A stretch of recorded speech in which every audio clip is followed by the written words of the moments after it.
Welcome back to another edition of Back Porch Cigar Reviews. Today we're doing the Casa Turrent 1880. Dan, why don't you give us some information on this cigar? The 1880 has a San Andreas Negro wrapper. It's a Mexican Criollo 98 binder, and the filler is San Andreas Negro 2007 and Criollo 90 Nicaraguan. It's a 6.5 by 54 Toro. It's medium to full body, and it's about $17 a stick. This is a Mexican cigar. I was never really too big of a fan of Mexican cigars, with the Onyx and the Te Amo. Te Amo is another one.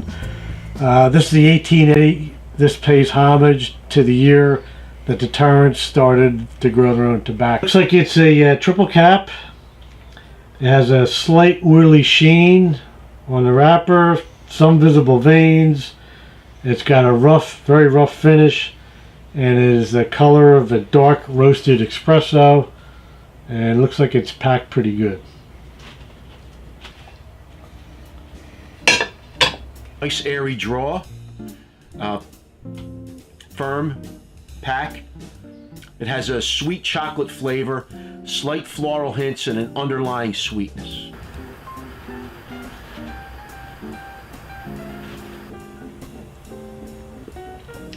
Tons of smoke.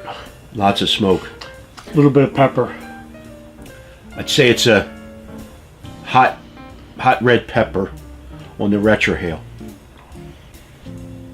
Great draw. I'm just getting a lot of pepper first draw. A little bit of earthiness. Let's let it settle in. See what happens.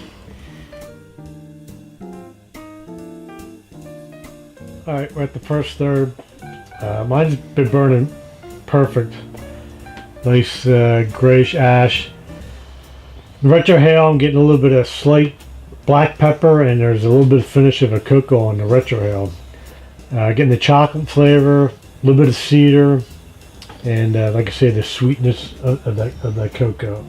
So far, I'm really enjoying this. It's been a little bit of a transition in the first third. It started off as a more cocoa flavor, and now it's smoothed out to a more milk chocolate. Not really sweet, but an underlying solid milk chocolate taste. The pepper's still there. So we had a nice full meal before we're doing this review, nighttime review. Don't do too many of those. No, we don't. Third of the Cassa Turrent 1880. Still getting those notes of Moca, sweet chocolate, cedar's creeping in. Still get the retrohale, the black pepper. For me, the burn's still been great. It's blown tons of smoke. So far, I'm really enjoying it. One thing I did notice is cigar, you can't leave it unattended. Right. You really almost have to take your hit every minute or so, or else it will go out. But so far, I think it's a great cigar. The chocolate's been pretty well all through it. The pepper's died down a little bit, and I'm picking up definite hints of cedar now. Burn's been a little wonky. Now, tons of smoke. The draw's been great. I did have to touch it up a couple times just to even it out. But otherwise, it's been a delicious cigar. Definite medium, leaning towards the full side. Third, I'm still getting that cedar. Definite cedar. Yeah.